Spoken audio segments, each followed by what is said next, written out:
Hello, everyone. Welcome in to Follow Everton. It's our post-match reaction to today's match at Crystal Palace at Selhurst Park. Jeff, it's 0-0.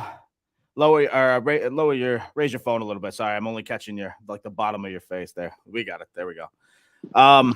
Okay. Before I analyze anything, immediate thoughts. Um, if Leicester hadn't have won, I'd have been happier. But I mean, immediate thoughts. In normal circumstances, without the desperation, a point at Palace wouldn't necessarily be a bad result, if you know what I mean. It's Right. points away if you win at home is generally good in football. We said before we'd be happy with a draw. Yeah. And So given I the don't have to complain about circumstances, that. Wazzo, Yeah. I don't understand. I'm confused at people who think that Holgate shouldn't have been sent off here. Maybe I'm seeing something different. I thought it was stupid. I thought it was cynical. I thought it was nonsense. Forget the fact that whether you think it's a red or not. I'm waiting for anyone out there to defend why Holgate was on the pitch on 80 minutes. And why, well, first off, why he wasn't subbed at halftime. But second, why he's still on the pitch on 80 minutes. Someone defend it, please, because I'm waiting. And I don't want to hear because it was working, because it certainly wasn't. I don't want to hear because he was doing well on the attack, because he certainly wasn't. I want any defense other than everyone on the bench was injured, because that's the only defense that I'm finding. If we would have lost that match, it would have been 100% on Deitch, period. And that could be, I mean, listen, we dodged a massive bullet and now we forget about it because it's not one. I don't think we were going to push forward and win that game, quite frankly. I think we would have played for the No. draw and it would have been 0-0 anyway. And so as a Yeah. result of that, if I stick with that thought process, then honestly we could just forget it and it's a bullet dodged. I don't get it. I don't understand. No. And I mean, I saw most of the game legally. It's one of those where did we play badly? I don't know really. Like, I mean, We played in spurts, didn't we? In the situation we're in with the players that we've actually got, I expect little. You know, realistically, I don't expect a whole hell of a lot from this team. So we fought, we scrapped, we created some chances. For the most part, we defended fairly well. We didn't really give them a lot. We didn't, I don't think they had any real, clear chances that you thought, oh my God, that's going in. Yeah, but the danger was there, though, Jeff. Our defenders, Mikolenko and Holgate were getting torched. That's what I'm saying. It was like it was just one little flick away, given that they had so much space on the wings. But my only defense of that is to say that name me two other players that you could have put on the pitch in place of those two players. Patterson, Godfrey, anybody, Jeff. No. That wouldn't have. Hang on, let me finish. That wouldn't have got torched by those two playing on the wing because they are both better than anything we've got. You think Holgate's an upgrade from Patterson? They would both tear anyone. Patterson, he's played barely in 6 months. Coleman would have been great to have on the pitch. Right, of course. But realistically, Richarlison would have been great to have on the pitch. We've been getting torched by fast wingers all season because we don't have pace and we get caught out. And that's the reason why we're in the situation we're in. Right. And I don't really think that, yellow, but he's on a yellow. You could make a case that he should be subbed anyway, but the fact that he's on a yellow should have made it faster. I'm not defending that. But what I'm saying is, like, in the starting 11, kind of, against those players with the pace that they've got, right? I think anyone we picked would have got torched. I genuinely do. So for the past I think 3 or 4 matches, this has been how my notes have gone every single time. I take a bunch in the first half, and then come second half, I just get rid of everything because I'm so nervous and into the game. But what I've got written down, I've just got for the first 25 minutes, Everton were useless. They might as well not have been on the pitch because we were very lucky to not concede in the first 25. And quite frankly, for the next 20, we looked like we were the only side that might score. And after the first half, it gives you a little bit of optimism going into halftime. I thought James Garner had a fantastic first half. A couple of the Iwobi, Damari Gray kind of left a little bit more to be desired. You come out for the second half, it's not horrible, but for the most part, Crystal Palace control the first 15 minutes or so. We have about a 10-minute stretch of being up for it and possibly, creating chances, at least a little bit. Nothing to where you ever thought it was a quote unquote threat, I guess. A couple of free kicks, as a matter of fact, and our first corner comes on 73 minutes, and it's poor. We didn't do much from set pieces at all. And then after that, obviously, the second yellow, it changes everything.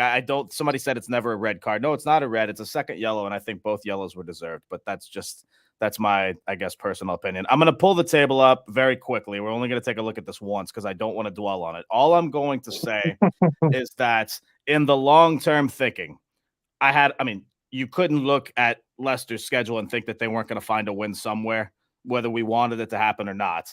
New manager. No, Dean Smith is not a world beater, but he's been in this situation before. Whatever the case is, Leicester win today over Wolves. They are where they are. I'm going to try and be a little bit of a bright side person here. The point is massive. It puts us obviously ahead. It goes without saying. Simple numbers don't lie. It puts us ahead of Forest. We're still on the same points as Leicester, and I can't stress enough it's still in our hands. Until it's not in our hands, I won't be as worried as some other people. The game against Leicester is still the game of the year, and it pretty much still is I hesitate to say must win because I do think a draw will be okay. I hate saying that because you want to go into the game and win it. All I'm saying is if we don't win that game, it's not the absolute end of the world. It just felt like, Jeff, the game was there for the taking, and I think that's the most frustrating part of it. It is, and I'm gonna go back to my old sort of position, which is we are where we are because we've got what we've got. And the reason that we don't take advantage of chances and we don't play better is because we're not very good. Yeah, I agree. That's great. It's brutal and honest, and it's one of those where the game there was there for the take, and they didn't play amazingly. No, you're right. I want to back off. I want to back off of this comment. Amazingly. Yeah, sorry, Jeff. I'm talking over you. I apologize. Go ahead. Teams don't play well. What I was going to say is we lack quality, and you can't. We can criticize the players to some extent, and that's fine. But realistically, when you look at the bench of Crystal Palace and who they were able to bring on, you look at the starting 11, you look at the players that weren't even starting for them, like Zaha, and then you look at our players and you think, well, DCL coming up playing was great. The midfield looked light. The defense, the fullbacks are poor.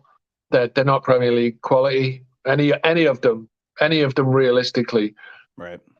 Apart from Seamus, but he's old, and you can't really sort of be overly critical of him because he's 34, nearly 35 now. So the fact is that our squad is poor. They are. I want to take you today. This is the best that we've got. I want to take you to a couple of comments from Kevin. We've got Chris. Don't get upset. It's just footy. And then not 4 minutes later from Kevin, as a club, Everton must get rid of these. Kev, don't get upset, mate. It's just footy. Anyway, I want to take it back to the Blues. I'm going to back off of my comment because I was thinking of another kick because that was a close one. I even taped my reaction to that thinking that it might be a goal. So the corner actually was decent, but regardless, it didn't go in.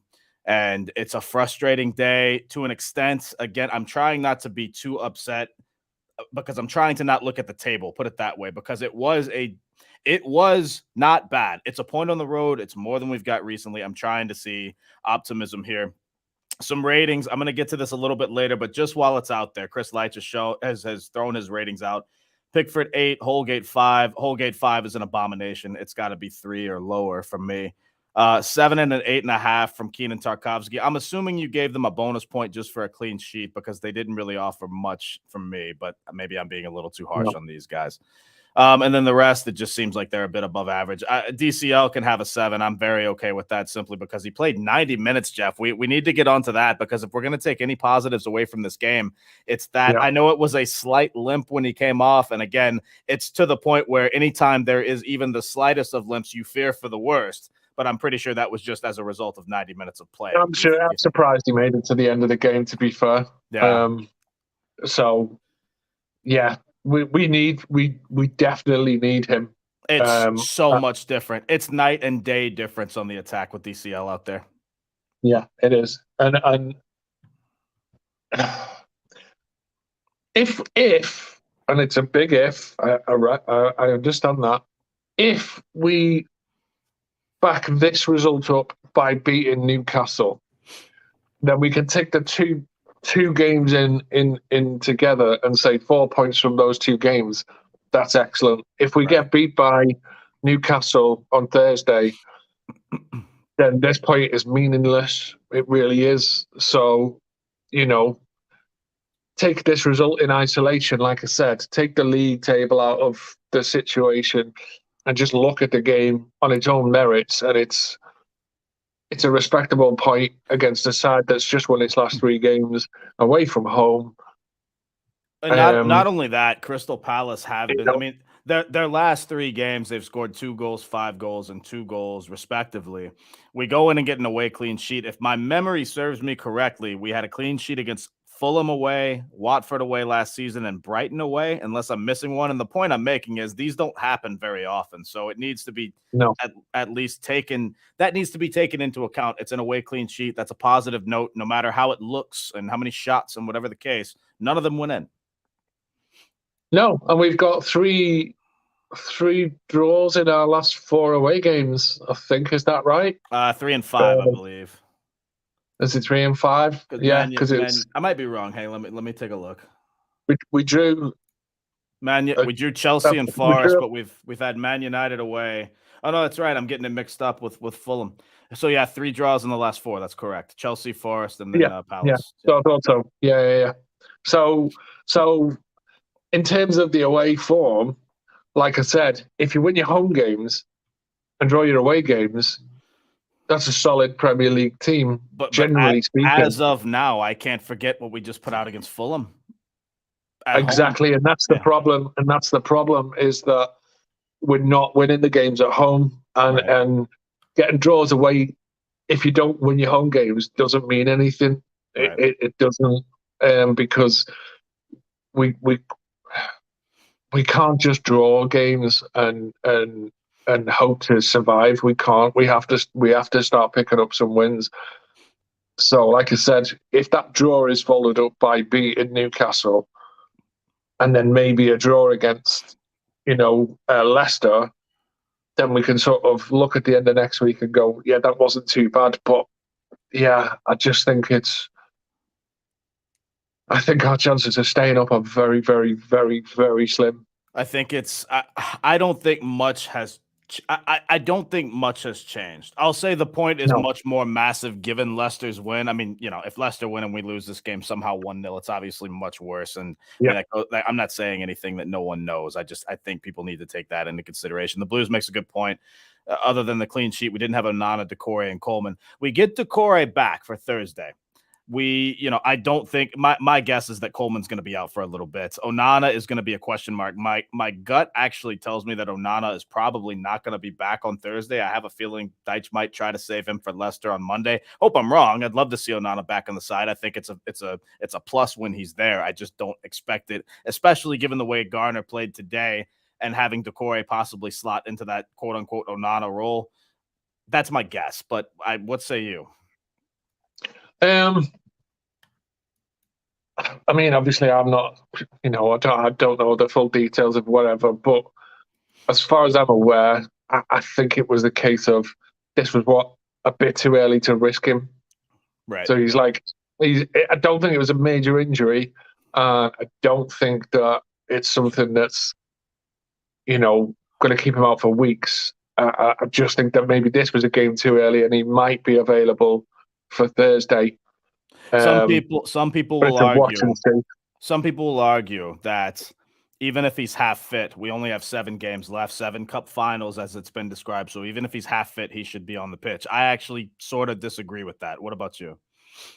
Yeah, I disagree because it's one of those where having someone in for a game who then misses the whole remainder of the season is is very, very risky. Right. Whereas skipping someone out for one game and then having them available for the rest of the season is more important. It's one of those where you have to look at sort of all of the games. So, that's why DCL wasn't involved up until now, because he wasn't quite ready. And it's one of those where we've been guilty in the past of rushing players back when they weren't ready, and then they've had an even worse setback and they've been out for months. So we have to kind of trust that the manager and the medical team are making the decisions just on a professional basis, rather than previous managers who've made desperate calls Right. that have been costly, That's the if that's best a way good to way. describe it. And we've Yeah. also seen it wasn't a fitness issue, but we've seen a less than 100% Onana, if you like, because if you recall, the start of his quote unquote downfall for a lot of people was getting that yellow card against Villa on around 2 or 3 minutes, whatever it was. Onana disappeared the rest of that game. And part of it was being a little bit careful about the tackles he was going to try to make or whatever the case. And the point I'm making is it's sort of a like for like comparison in the sense that if he's less than fit, he'll also be very hesitant on the leg on whatever is wrong. We don't need a half fit Onana out there who's not putting his nose in there No, making challenges. It's going to be a liability as it proved against Villa because that was a no, yeah, problem. that's exactly right. And it's one of those where I don't think the midfield were dreadful today, even despite the players that we were missing. They're just bang average. That's all. We weren't overrun down the middle. Um, Obviously, we were overrunning the fullback positions, but we Right. weren't overrun down the middle. Um, we offered some creativity. We had a couple of really good chances in the first half. Um, I just Midfield isn't I that is just not thought a problem. I thought we could have gotten more from Iwobi and McNeil. McNeil offered a slightly more because he at least had a bit of pace and tried to get a shot away, but it wasn't. I guess I wasn't overly impressed. And to be fair, you have to credit a little bit of Palace's defense and physicality to that as well. But I thought we left a little bit out there. Yeah, but again, I go back to my original point, which I've said for quite a while: is we're just not very good. Yeah, we can just you paste know, that. and it's We can have that as a ticker across the bottom of the screen, probably yeah. for the rest of the Newsflash: Jeff says we're why not very good. why no Patterson? Listen, there's a Jeff and I slightly disagree on this. I think we should have seen Patterson today. I do understand the argument not to. I don't understand the Holgate argument. I'll put it that way. If you wanted to put Godfrey right back, even at halftime, I would have been on board with that, even if it was not what I Mm, yeah, necessarily wanted. All I'm going to say is it is a disgrace that Holgate was said. I'm not talking about Holgate as a person, so don't quote me on that and all this nonsense. All I'm saying is from a footballing perspective, Holgate should have been nowhere near the pitch in the second half. And oh, it to be honest, almost I cost. can't stand the guy, and can't wait for him to leave the club. So yeah, you feel free to disparage him all you want. He's an absolute waster. But Why would I do um, that when you can do it just fine? um, but yeah, I just think that today, right? If you look at what we've got, what players we had available, I wouldn't know what anyone would expect. You know, like I think all things considered, against a team that's just won their last three, a team with pace, creativity that scores goals, I think that has to go down as a good point. Because it was Even though, there. I think that's the only reason. Because it was there, and oh yeah, yeah, with the score being 0-0, we still were somewhat threatening.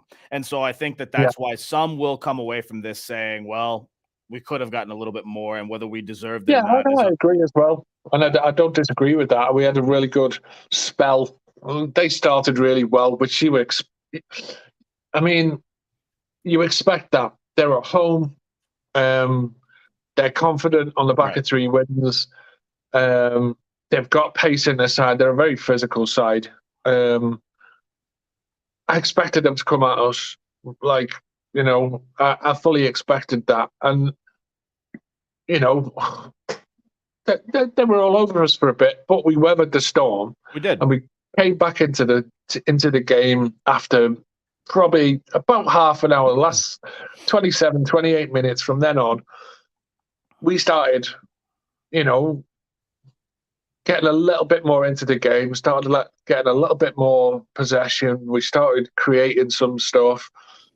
And, if we'd have scored, which, Iwobi had a decent chance, McNeil had a shot. That's a great save, by the way. On a Yeah, it Wolves was in a the good first save. He's half. a good goalie. Yeah. I think he's a very underrated goalie. And I think if you look at the overall first half, you could say, well, that was decent. Right. And you just wanted us to go up a little bit of a level, and we started the second half quite decently as well, I think. But again, that lack of quality, that's what's killing us. That's what's killed us all season. It's they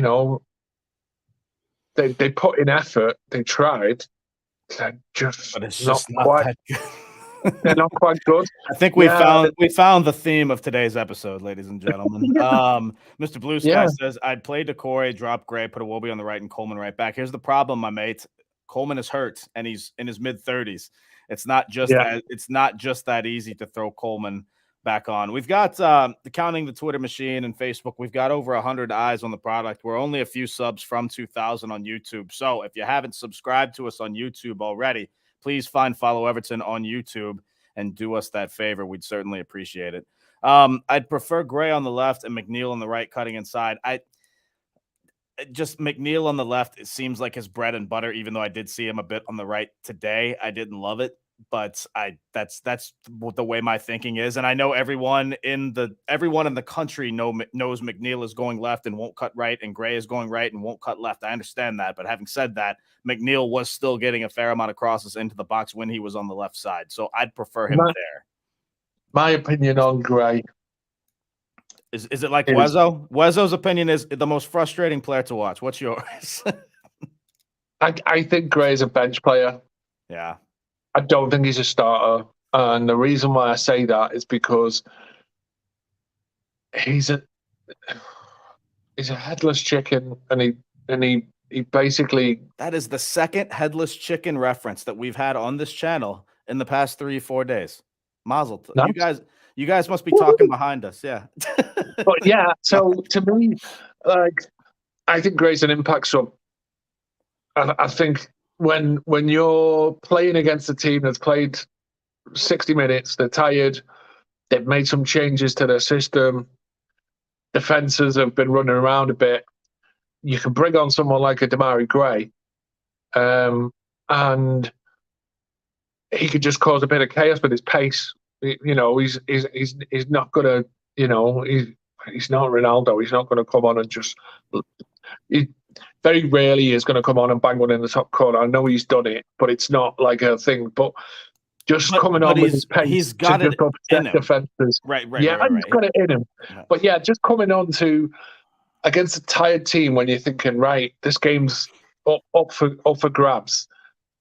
Having him as an option off the bench to come on and just run at teams that are tired is a really good weapon. Right. But to start games, I just don't think he's ever taken control of a game, if you know what I mean. And I don't think he's someone who's going to come in and just run a game from any position that you play him in. And don't.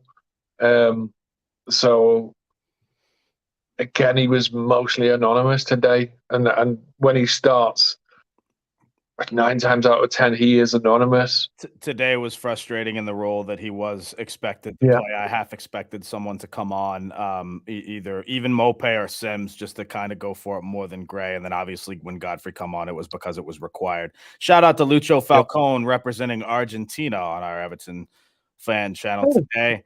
that's all right. Let's go real quick. I see John's logged in. His stream looks a bit laggy, but we're going to try it. He's probably waiting for the train. Let me see if this He's will been at the load. ground. He's been at the match, hasn't he? He has been at the match. John, can you hear me, mate? Yeah, it might be a little bit laggy. Take him off just for a bit. We'll see if he can get it sorted. Give me a thumbs up if you can hear me. He's backstage for now. Jeff, if you see that, let me know. I'm looking at the comments. How does Holgate get in ahead of Cody? Because Cody could never play right back in the world. So I don't know. That's an easy one. Iwobi strike was quality, needed a great save. Yeah, it really was a great save. He got all of it. He put it about where it needed to be, I think. Yeah. Yeah, I don't I'm not a couple of these comments are great. I just don't want to put them on air, quite frankly. Are they rude? Well, it's just a lot of slagging off Holgate, and I agree it wasn't the best performance. It's just I just don't want to beat that to death. I'm as frustrated as possible, more so with Deitch for leaving him on. Quite frankly, it's if we lost that game, that is unforgivable from Deitch, in my opinion. That's just awful in-game management. We've said a lot of good things about Deitch. We even went over this before the game when referencing Forrest. I say a lot of good things about Deitch when he deserves them, which is often, but when he doesn't, it's been glaring. And today was just one of those days. I don't know how else to say it. John, can you hear me, bud? Hi boys, how you doing? Hey, Right.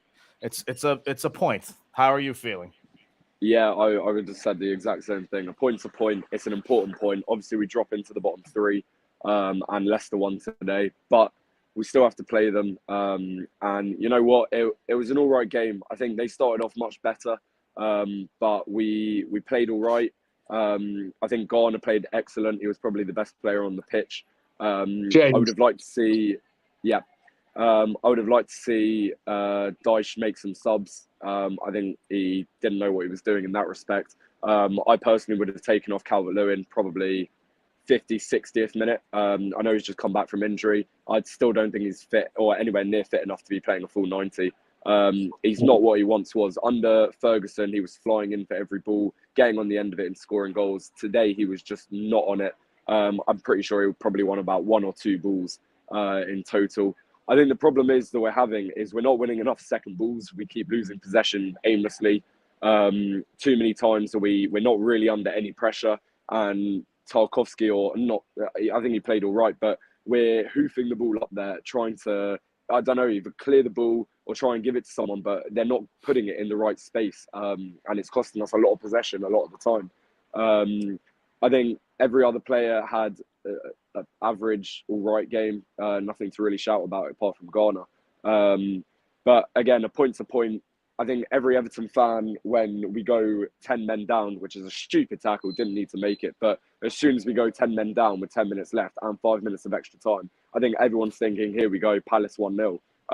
So to come away with the result, as you say, Chris, a point's a point. So I think we need to move on, focus on our future fixtures. But it is scary that we're now in the bottom three, obviously on goal difference. But again, the games that we have to win, Leicester, huge game. We've still got to play the likes of Wolves, who you would argue might be safe. Bournemouth, probably safe. And the teams that we're battling against would be Leicester and Leeds, and the other teams below us. But we've just got to focus on our other games and go forward. I have to say, not being biased, but I think the fans really helped as well. We were allowed throughout the whole game, and the second half especially, we were singing constantly. There wasn't a moment of silence. So big up to the fans, anyone that was there.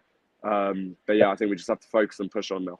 Yeah, we heard you loud and clear. The away support was fantastic as Yeah, always. and I can't say this enough, because we've got about half the people in the comments, one way or the other, disagreeing on whether it's a second yellow. But here's the thing, whether it's a second yellow or not, it's the same argument I made for Decore a couple of weeks ago. Why are you putting it in the hands of the referee? Why are you giving him a reason to exactly. make a call? It's not on the edge of it is on the edge of the box, but it's not. But it's front stupid. and center. He's but not it's having stupid. a shot. Block it, get in front of it, put a block in.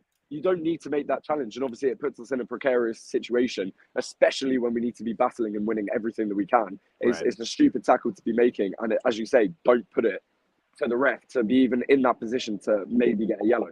Yeah. We need to put another banner on the bottom there. Newsflash: Holgate is an idiot. That's not a newsflash. Everyone already knows that. I know that's what that was the sarcasm, mate. That was what meant as a sarcastic comment. Is he's always been that, like, he's always been an idiot, rash. I think Dyche needs to have a better think By about that, new because players. we're not going to win that game. Yes, he might have been playing for the draw, and we defended most things well. I think we sort of shut them up. They started off strong, but we sort of started going at them, and they didn't really look like having many chances. But I think we need to bring Sims on for Calvert-Lewin, because Calvert-Lewin, in my eyes, is not fit enough, and he's not ready to be where he once was. Sims obviously had a huge impact in the Chelsea game, and players like Garner, players like Sims, who you can see have the passion and that want to play and fight for the shirt. That's the kind of players we need on the pitch, especially when we're looking to go and get a goal. You can't just bring them on to give them a run out when we're 4-0 down. We need to bring them out because they have impact to bring on. They will make the difference. John, so I would like to see Dyche make some subs. I want to ask you, I couldn't believe that Holgate came on for the second half, but Holgate aside, I think he should have been subbed off, but Jeff and I disagree on this because I really wanted to see Nathan Patterson come in at halftime. Jeff doesn't. I don't disagree with you. Oh, sorry. I need to clarify. I don't disagree with you. Okay. Like, I don't disagree with you at all. I thought you would have rather seen Godfrey over Patterson at halftime. No, I would rather see Patterson on because I like fair Patterson. Enough. I misunderstood. John, what did you think of that? Would you have rather seen Patterson or a Ben Godfrey sub? I was surprised we didn't see Patterson at all today. I would have liked to see more of a threat down the wing, and I think we were really lacking there. So maybe Patterson could have brought that on again, another fresh young player to give a run out to. But I think, again, Holgate, obviously, there's no point really going on about him too much. But I think, again, just during his play, you could see that things weren't really working with him. He'd lose the man, the player would go straight past him. So it was the right idea to make a sub, but I probably would have edged with Patterson over. But I think overall, I think we defended decently. There were some shaky moments and a few questionable times, but on the whole, I think we did play all right. It would have been nice to see more of an attacking threat come on and not leave it so late, because we need that burst of energy, that switch up, that change. So it would have been nice to see, I don't know, Mope come on earlier, Sims to come on instead of Calvert-Lewin, and just make that change up. What Dave Wazzo says, I think you're being a bit harsh on DCL. He had a shot in the first half after a lovely touch that went just wide. I actually thought that Calvert-Lewin looked all right today. I'm surprised to hear you say that, but it's just a slight. He wasn't as what he once was. I'm not saying that, but I thought he looked well, and I thought he was okay to stay on given how it was going. But I think that there were so many second balls that he just wouldn't win. But to be fair, a lot of other players did that as well. But he just wasn't getting up to win the headers, or his positioning would be poor. And he'd sort of just fly in but not have any aim to win the ball. It was just a bit frustrating to watch. Maybe I know he has been injured for quite a while, in and out, but I just think the way that we've used to seeing him, the way he flies in, wins the ball, gets a touch on it and flies it in, it's just not, obviously it does take time to build up, but I think when you have the potential like Sims waiting on the bench, I'd like to see us use that more and try and get him into the game more. Yeah, I was surprised. I don't think Sims that good either, to be honest. He's not particularly great at winning second balls. Sims is the kind of striker who works if you play two up top, but if he's the guy chasing the ball, he tends to disappear in games. Every time I've seen him play, he needs someone alongside him. Yeah, Jeff, you've got a small sample size. Yeah. More. Sorry, John. No, I mean playing when he wasn't playing for us as well. Like I've seen him play when he was in Scotland and seen him play for Sunderland, and I've spoken to Sunderland fans about him, and he's basically he's a two up top striker, and he generally doesn't win a lot of second balls. It's not his game. So you might say that, but I think up top especially we lack that physical presence that we had maybe when Lukaku was there, if you saw him on the ball, he's keeping that ball and running it to the goal and finishing it. Whereas here, if you see Calvert-Lewin or Damari Gray, who's quick Yeah, but I and just don't. nimble I just, and agile, just in maybe he's my not so personal strong. opinion, I I think don't we see just get Sims bullied off the doing ball. that. So I would have Yeah, liked to see a more physical presence up top, and just try something out, because we haven't seen enough of him. And if you're playing Calvert-Lewin, who's injured time and time again, let's say he gets injured again next game, it's nice to see someone else have a run out and try and gel with the team and have a bit of difference and just give it a bit of oomph. is that Chico Azul? Gray is the worst player on the planet. I'm not going to give him that much. It was, again, it's frustrating, but we've seen Gray offer more at times. So I'm it's not like I'm giving him a pass. I'm as upset as a lot of people. My problem with Damari Gray is he's now, and whether he was always like this, maybe I just am a bit naive, but today I noticed more than ever, he just goes down looking for a call every single time now. Every time he hits the ground, he's got his hands up all ready to start whining to the referee like he deserves this foul call. And that, to me, is more important. Focus on the football, and you might have a little bit of a better shot. I don't know. That's frustrating to me. It's but that's, again, like I say, it's harsh, and you know, I'm not trying to be an arse about it, but this is what they are, right? The reason why Damari Gray isn't playing for a top 6 club is because of these things. That, we got him for $1.5 million for a reason, right? Because he does this kind of crap. He's any of our good, what we would call our good players, they're a 1 in 5, 1 in 7, 1 in 8 games type player that basically you could add up 5 games a season for any of them and say they played well in those 5 games, and then all of the rest of the games combined, there are 5. That's it. That's what we've got. Is we've got a squad full of players who are good once every 5, 6, 7 games. Bits and pieces, yeah.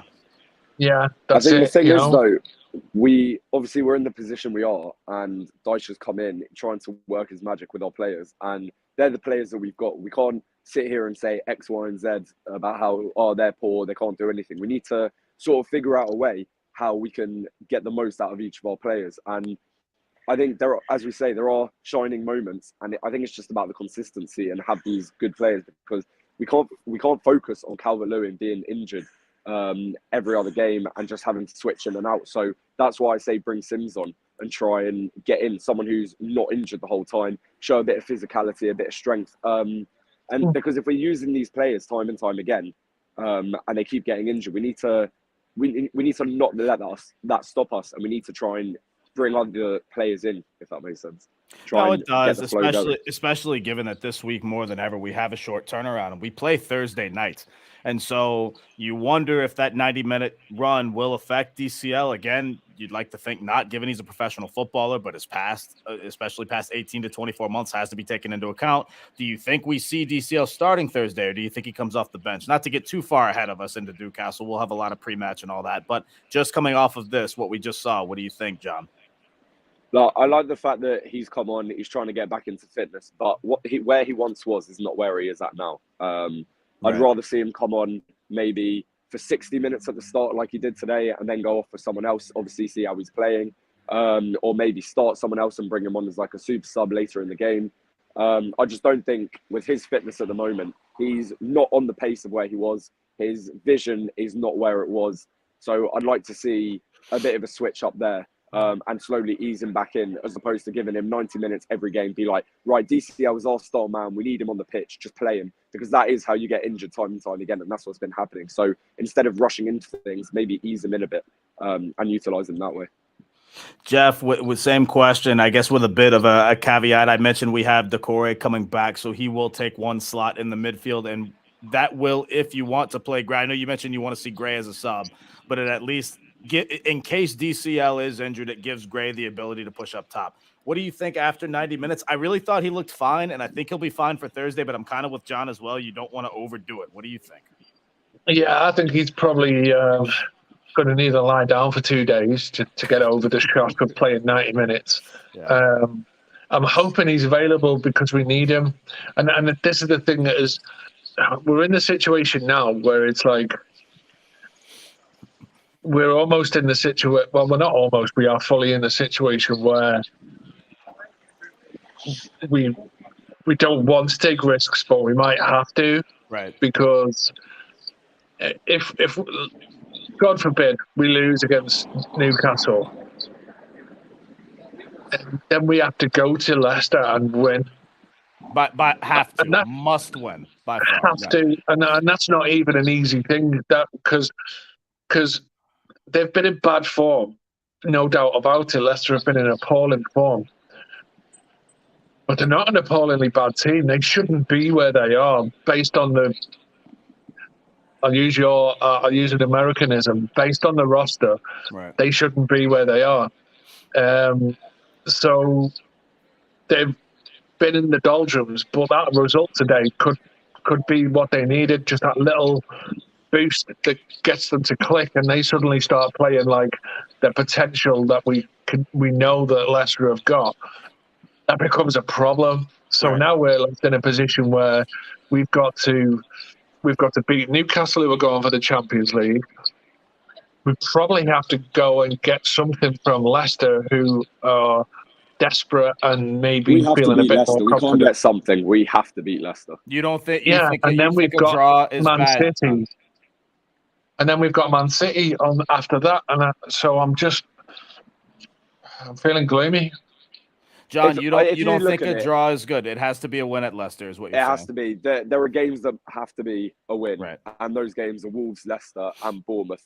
And again, Wolves and Bournemouth I would say are probably safe, but those are the winnable games, and we can't go to Man City and expect to win. We can't go to Newcastle again, who are Champions Leagues, and obviously we're at home with them. We have a chance, and like anything's winnable with football, but these are the games that we have to prioritize and have to win, because those are the teams around us. And I think obviously there's no point looking back now, but when you lose against teams like Southampton or Leicester or West Ham or all these other teams that were in relegation battle with us, when we go and give them their points, not only are they getting points, but we're also then having a game where we haven't got anything and they just get further and further away.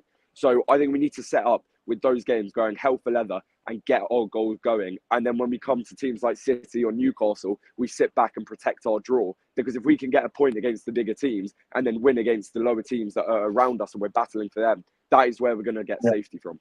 Right. And at the end of the day, we can say, well, we just want 3 teams to be worse. But the fact of the matter is, next week, Leeds hosts Leicester, and in 2 weeks' time, Forest hosts Southampton. So we have to get points, period. It's not just going to be 3 Everyone else will teams be that have to be picking worse. up points. Right. I think we've realised that we can't just rely on other teams dropping points. We actually have to put our own weight here, because the last few weeks especially, I mean, today obviously the shite beat Forest, which is a great result. But eventually, it took them long enough. Good exactly. Lord. It's stressful, but the teams like West Ham drawing to Arsenal, the teams like Liverpool who drew to Arsenal, I know they're trying to win the league, but these drop points. And who else is it? Bournemouth beating Liverpool. All these teams that are picking up points, where if you look before the game started, you would have been like, okay, that's fine. Everton have got a chance here.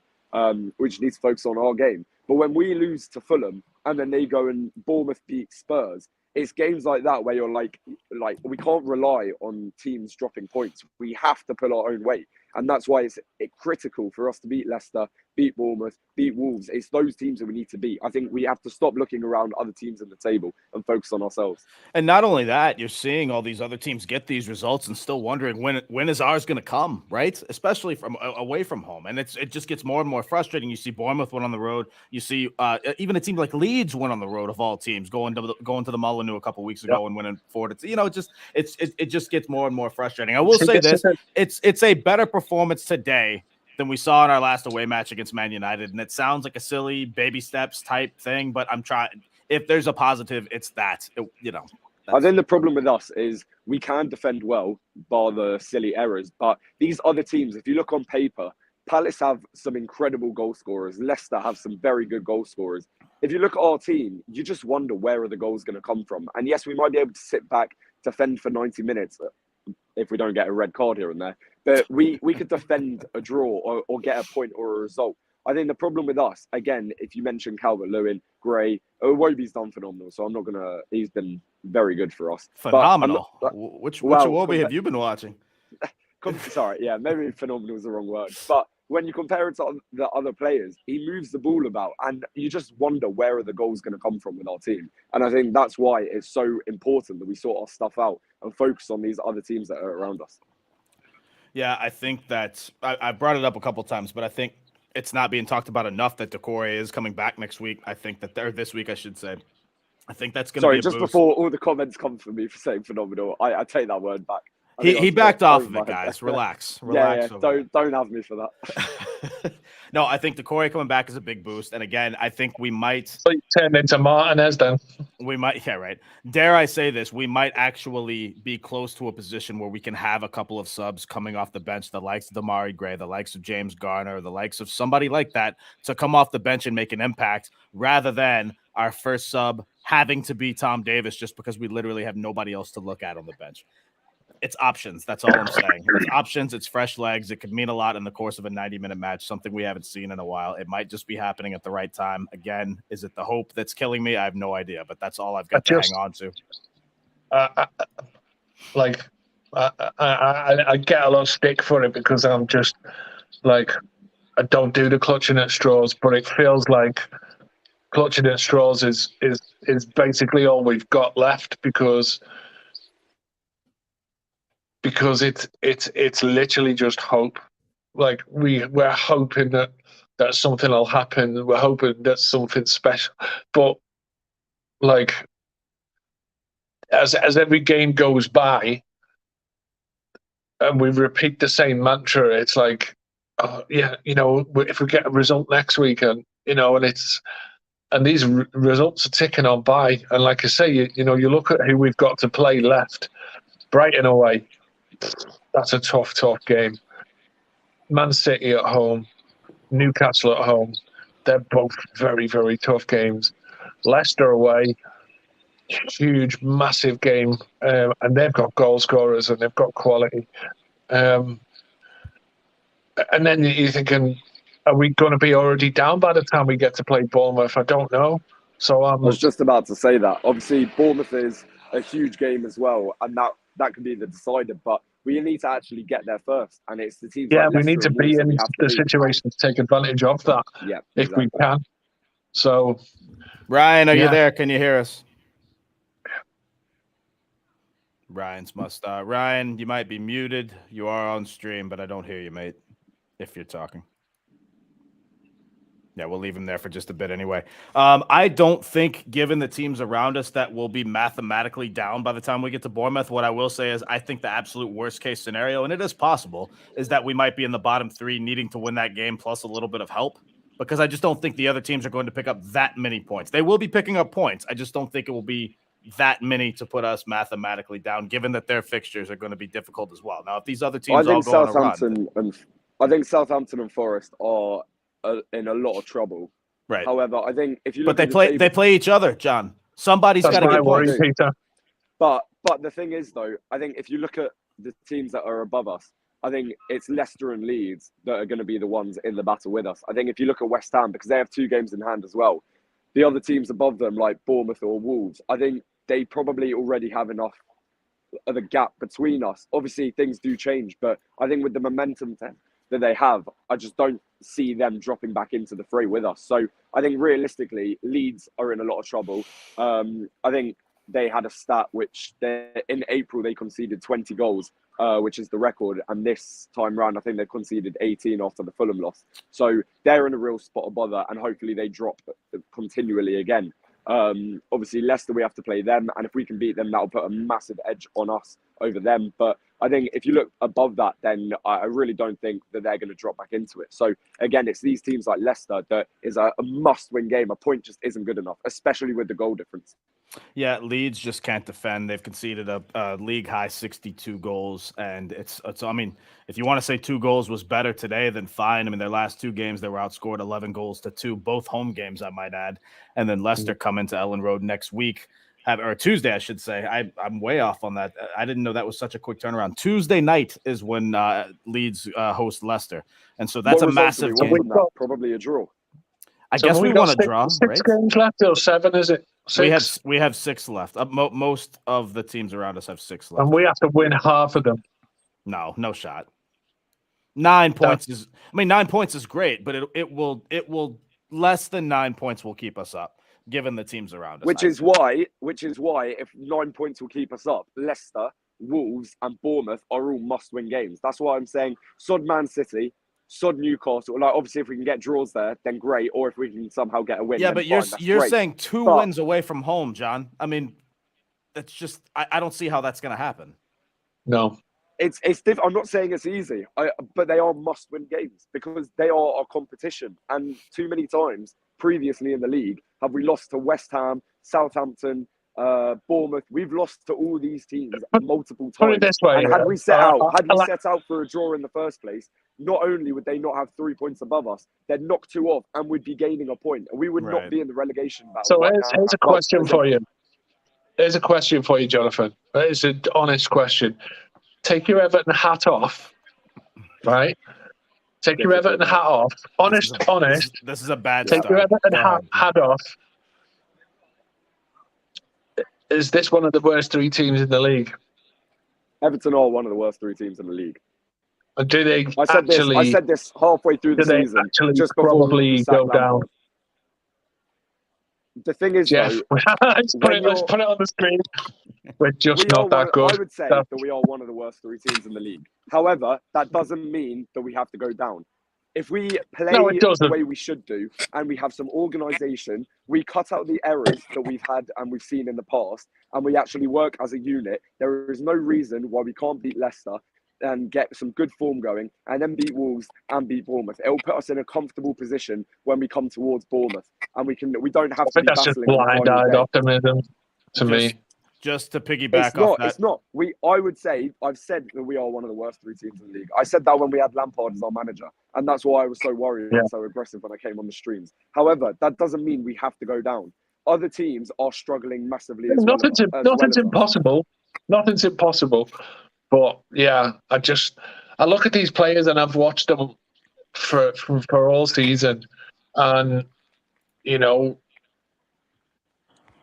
do I have any yeah, okay, if we need to win this game, and we need to win this game, and we need to get these draws, and we can stay up, okay, do you see a team on the pitch who are capable of doing the things that we need to do to stay up?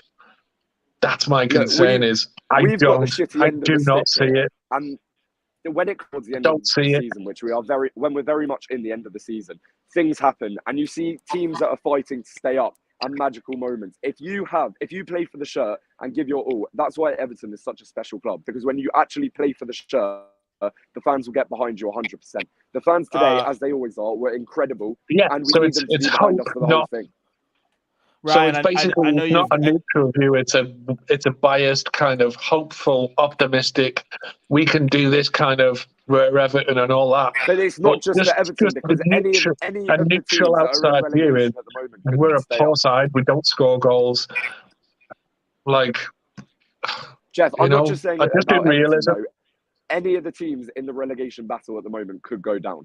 Between Leeds, between Leicester, Forest, Everton, Southampton, there are places to be safe in. We can fight for them, and any single one of them could go down. We need to be behind them. Yeah. They need to sort their stuff out, cut all the crappy errors out, because that's where things go tits up. But if we can sort that out, and we can actually get our players moving into the space and create chances, and that's the word. You see it today. So many times have the players pissed away possession by just hoofing it up there when they're not under pressure and clearing the ball. We need to stay tighter to the man and not make mistakes like Holgate down the wing. If we make space and actually put the ball into the gaps instead of just pissing away the possession. There's no reason why Calvert-Lewin can't get onto the end of Yeah. it, or anyone for that So matter. if Everton suddenly start playing better than they've done the whole season and stop doing the things that they've done all season, we might have a chance of actually staying up. The silly It's mistakes optimism. we need It's to not cut out. reality, though. It's not All right, realism. guys, I've got to delegate this a little bit. For the first time all stream, you guys have managed to not give me 5 seconds to get somebody else in. Ryan has probably 30 seconds sorry now. about that. So have your say, Ryan, while you have a bit. They can debate, or the passion is there. That's fine. And And I love it. I love it. And the frustration is rightly so. I mean, I only have probably 2 or 3 minutes to just jump in on this. Go on, open forum, no questions. You give us your thoughts. Well, it wasn't a very good game. I think if you were neutral, you'd be bored watching that. I thought it was pretty poor. Didn't think the atmosphere, from what I could tell, looked particularly intimidating from an away ground perspective. And Everton didn't get going. Of course, naturally, Crystal Palace for 20 minutes dominated the play. We didn't lay a glove on them. I didn't expect an awful lot from us. We had a few little snapshots. We had a few pot shots. Never really anything with any conviction. I thought we wasted when we did get set pieces, we wasted them. To be fair, there isn't an awful lot to say. I can say the defenders did their job. The defense did their job today. They kept a clean sheet. They dealt with pretty much everything they had in front of them, and they had some very tricky customers. Mikalenko and Holgate, tactically and technically, are inept. I think they're possibly the worst fullback pairing in the league. But defensively, they just did what they needed to do today. I think we just kept Palace quiet. We stripped them as much as possible. The reason we didn't get anything today, and the game was absolutely there for the taking, because Palace, they were probably the better team for large spells of the game without doing an awful lot. The game was there for the taking. Very, very bad in possession. When we got the ball, we'd give it away too cheaply. We'd make bad decisions. The red card actually comes from Pickford pinging it out to Holgate for some reason when we're under pressure and need some little bit of composure. The chances we did create for Calvert-Lewin were kind of half chances. He did snapshot one on a half turn. There wasn't a lot of quality in the game. I thought Dwight McNeil was quiet. I thought Alex Iwobi was quiet. I thought Damari Gray was anonymous. The delivery into the box from them was anonymous. Calvert-Lewin, as John said before, was a little bit sluggish, trying to get over to get things, and that will come with match sharpness. James Garner is probably one of the few positives of the game. He's showing that he has something to offer. Perhaps will keep his place for third. He was head and shoulders above the rest today. He was good in midfield. Adrissa Garner, again, there was one near the end where he gives the ball away cheaply. I don't think he's playing very well. And the two centre-backs for us, they head it and they kick it. And if you throw it in the box like Palace did, we'll deal with it. But it wasn't a very good display from us. And actually, there isn't so much to talk about in that game, other than the fact we did defend okay. The red card is ridiculous. Doesn't need to make that challenge. I think he should have been taken off 70 minutes. He's done okay. I wasn't fuming with him particularly. I was more disappointed with the lack of quality. When did he do okay? At what point in the game was he doing okay? When he was heading it and he was kicking it and he was getting rid and he was passing it simple for a large portion of it. Okay, I don't remember this. I didn't think he was that bad. I honestly, genuinely, and I would slate him. I didn't think he was that bad for a lot of it. He did okay when he was warming up. Anonymous players, and at least whistle started. Yeah. Some of them were anonymous, but at least he was there to put the foot in or head it away. Yes, he wasn't very good, but right, the amount of times he was down the wing and they'd just send a little ball over the top and he'd literally be there shitting his pants, not moving. Meanwhile, the players had already run past him and they'd have to leave Tarkowski or someone else to sweep the ball up. He was honestly nowhere that game. As the Blues are saying, I just expected worse than he gave, and his standards are low. He expected worse than nearly conceding 2 goals and getting sent off. Boy, that is saying a lot. My God. Can I just say, Everton are okay when they get all the men behind the ball and they're in shape. It's when they have to expand a little bit and they have to play and they concede a little bit on the transition and they get caught out. And there are times today, as I say, Garner giving it away stupidly when we're out of position. Iwobi does it. Pickford does it. make good decisions. And now I think if someone said to me a point before the game, absolutely, I would have taken a point. But in the wider context of this, we are running out of games. We've got 6 games left. One of them is at home against Man City. One of them is against Newcastle. One of them is away at Brighton. It's going to come down to Bournemouth at home on the last game of the season, and they'll have no pressure on them. They'll be safe, I imagine, and they'll just turn up and probably just do us on the counter-attack and send us to the Championship. And I am sorry to say that, but this is an accumulation of years and years of bad recruitment, mismanagement, poor commercial deals, and failing in every single department of the club, off and on the pitch. And a relegation would be an accumulation of all of this together and is absolutely everything we deserve. We are inept on the pitch, and Leicester's result today it really puts us in the shit. So, yeah, my feelings are out of context. The point is okay. Palace have won the last 3, been on a good run, clean sheet. Okay, on another day, we might nick a 1-0. We should have nicked a 1-0. We have to be winning those types of games when the team we're playing against isn't that good. Now we're playing some good teams. We're in deep trouble. We are in deep trouble. The point can't be taken without that context. It has to be taken with the additional context of the fact that we have 6 games left and are in a relegation battle in the bottom 3. So forget about the taking it out of context. It's a good point against Palace, who've won the last 3. It's a bad result for us in the position we're in. The game was there for the taking. We were bad in possession of the ball. And the reason we didn't win it is because we've got no quality up front. And that's all I've got to say. Yep. Doing a brilliant job. And by the way, I think we need about 6 subscribers to hit 2,000.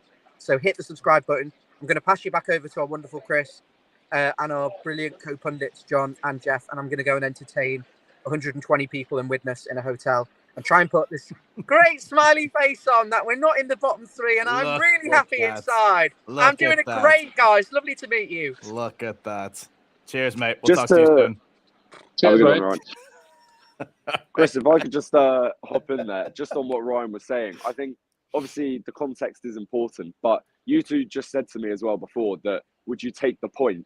And it is a good point, because Palace had some very good goal scorers. We've seen them in the past, and they've put in some worldy goals. I think if we're then going to Leicester, who are worse than Palace by a significant amount, so are we. But if we can shut up shop and defend well, I don't think today we had anything going forward of note, apart from that one Calvert-Lewin chance.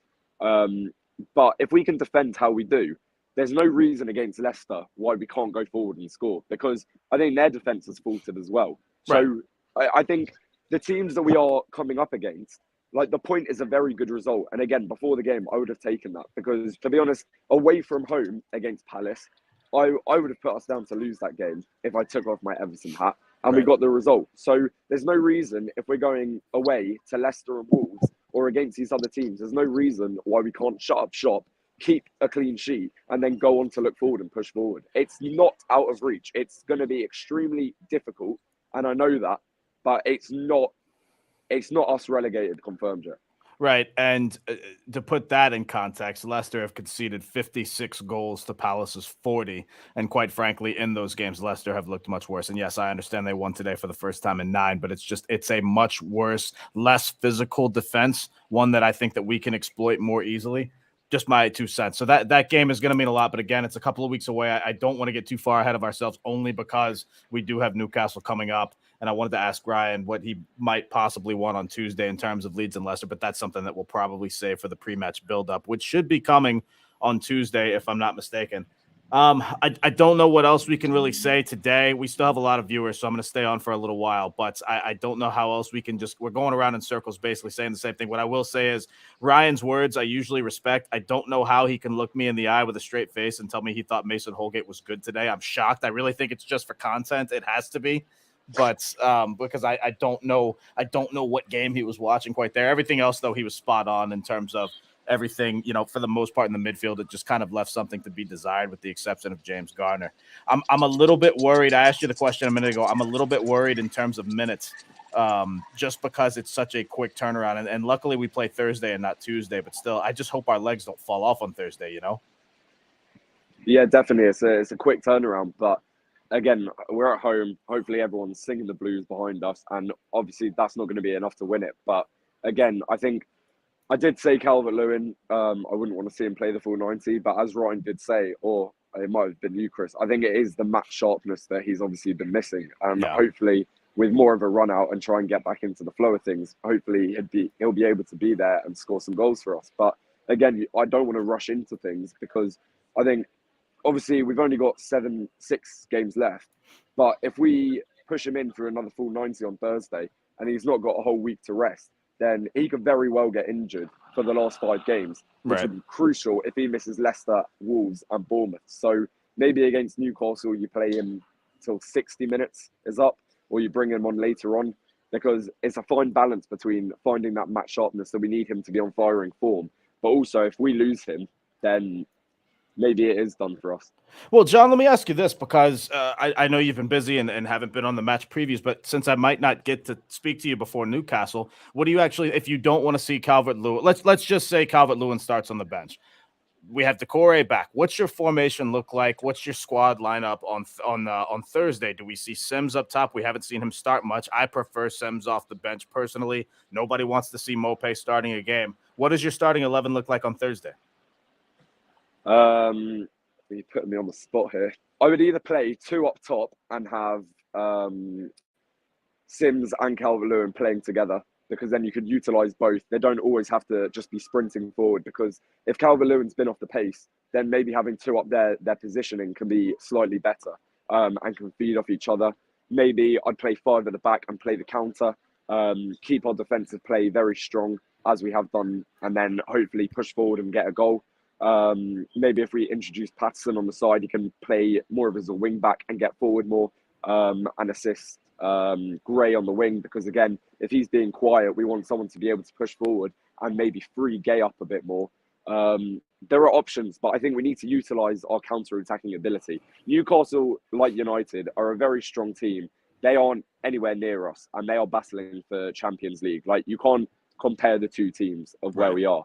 But I think defensively, we can hold our own. If we cut out the stupid mistakes and see Pickford ping the ball out wide, and if we get caught, then that's over for us. But if we just play well, that sounds stupid. If we cut out the simple mistakes that we keep making and push forward more and actually put some pressure on the other team, because today we had no pressure on Palace for about 85 minutes of the game. There was no pressure on them whatsoever. There was a brief 5-minute period where we actually push and we look a bit threatening, and we could have got a goal. But I think we need to push more as a team and drop back as a team. We can't be sending 2 people up on their own and just be like, oh, well, hopefully they can make something out of that. I think we need to commit forwards as a team and commit back and defend well. And it's that kind of unit play that going all together will actually help us push forward and maybe get a goal. Yeah, and what I'll say is it's been said before, but I don't. When we're at Goodison, yes, we can have a poor performance, but also we can have a decent performance against top clubs. I'm just looking at the top 7 real quick, notwithstanding Newcastle. Arsenal win. We haven't played Man City at home yet. United, close loss. We scored first in that game, lost 2-1. Spurs, draw. Villa, lost, but we could have arguably won that game. And Liverpool was the draw earlier this year. The point being, I don't even care where they are in the table. I understand Newcastle are a better side. Don't get me wrong, but we've shown we can compete with these sides. I've got a weird feeling about Thursday, and I think we're going to win that game. I've said it for the last 2 weeks. Maybe it's so many times do we see Everton get results. Did we draw to City, I think? Yeah. And then we go and beat other teams like Arsenal. And if we actually pulled our weight, and I said this before, if we didn't mess up so badly against Southampton and all our rivals that are there with us, and we go and get results against the top teams, we wouldn't be anywhere near where we are now. And it's just so frustrating to see. But just look at last season. I was at Burnley away last season. That's the worst I've ever felt as an Evertonian. That was the only time I've ever accepted that we were going down, driving home back to Liverpool from Burnley away last season. What's our next game? Man United at home, and we win 1-0. Chelsea away Chelsea at home a couple of weeks later, we win 1-0. It is the weirdest team. I could never be a sports bettor on Everton, because it would just be an endless frustration battle, pretty much. Let me touch some of the comments here before we wrap up, because like I said, I can give you player ratings real quick if you really want to. Every single player on the bench, I'll give a 6.2 with the exception of James Garner, 7.5 maybe. And then Mikalenko and Holgate might as well be a 2. Holgate a 1 because he got sent off, because somebody suggested player ratings, but I don't have many in-depth things to say other than what we've already said. A lot of those players were bang average at best. Some left a little bit to be desired, and James Garner looked great, and I'm excited to see him for the next game. John, any final thoughts before I get this wrapped up? Obviously, it's a very difficult position to be in. The point is a very good result, I think, and it does help us a lot. I think, obviously, the fact that we've dropped into the bottom three is very frustrating. But had Leicester lost that game, I think everyone would be a bit more positive and be like, it's a very good result. So, as an isolated game, I do think it was a good point. Neither team really deserved to win. I can't really say that we should have won 1-0 because I didn't see any potential that we really could have gone for. Obviously, Calvert-Lewin had that chance, but again, it's one chance, and I know chances do make the difference, but it just wasn't enough for me. It would have had to have been a good bounce our way for us to score. Yeah. I want to stay positive. We are by no means relegated yet. Obviously, we're in a dire position, and we do need to win the crucial games, which, as I've said, are Leicester, Wolves, and Bournemouth. But I want to stay positive. I don't think we're relegated yet. I'm sure some fans will disagree with me and people are feeling negative, but I think obviously Everton fans need to do what we always do, stay behind them, not give in. The players need to cut out the stupid mistakes, and we need to work on what the errors were from this game, which was giving away the ball too easily and not pressing as a team, because when we're on the ball, you see the electric pace that other teams have and the way they can just move the ball downfield, by which point Everton are on the halfway line, nowhere near the ball. We need to use some of our pace that we have in the team, some of the strength. We need to pick our battles well and win the second ball. And by doing that, we can get points against the teams we need to and stay up. Completely agree with all of that. It's a quick turnaround. For some of these teams, it's a quicker turnaround. We do have games on Tuesday, specifically Leeds and Leicester, which we will be paying attention to. Who do we want to win? Honestly, that's all subjective at this point. Will a draw be best for us? That's probably my view rather than one team getting 3 points. But whatever we want, we're just going to let it play out and take care of our business on Thursday, hopefully. Again, thank you guys for the kind words in the comments. We appreciate it. It makes the stream much easier when we do have comments to speak to. If you haven't subbed to us already, please do so. We're very, very close to 2,000 subs. We'd like to get that over the line today. You can find him at Jonathan Roskin on Instagram. You can find me at Real Domino Chris on YouTube and Twitter. We appreciate all you guys. Thanks again.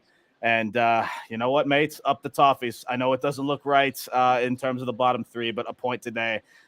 Context or no context, a point before the game, we'd have taken it. So in that respect, it's a pretty good day. So we're hoping for the best this week. But until next time, I'm Domino Chris. That's John. This is Follow Everton, and we will see you next time. Cheers, lads. Take care, guys.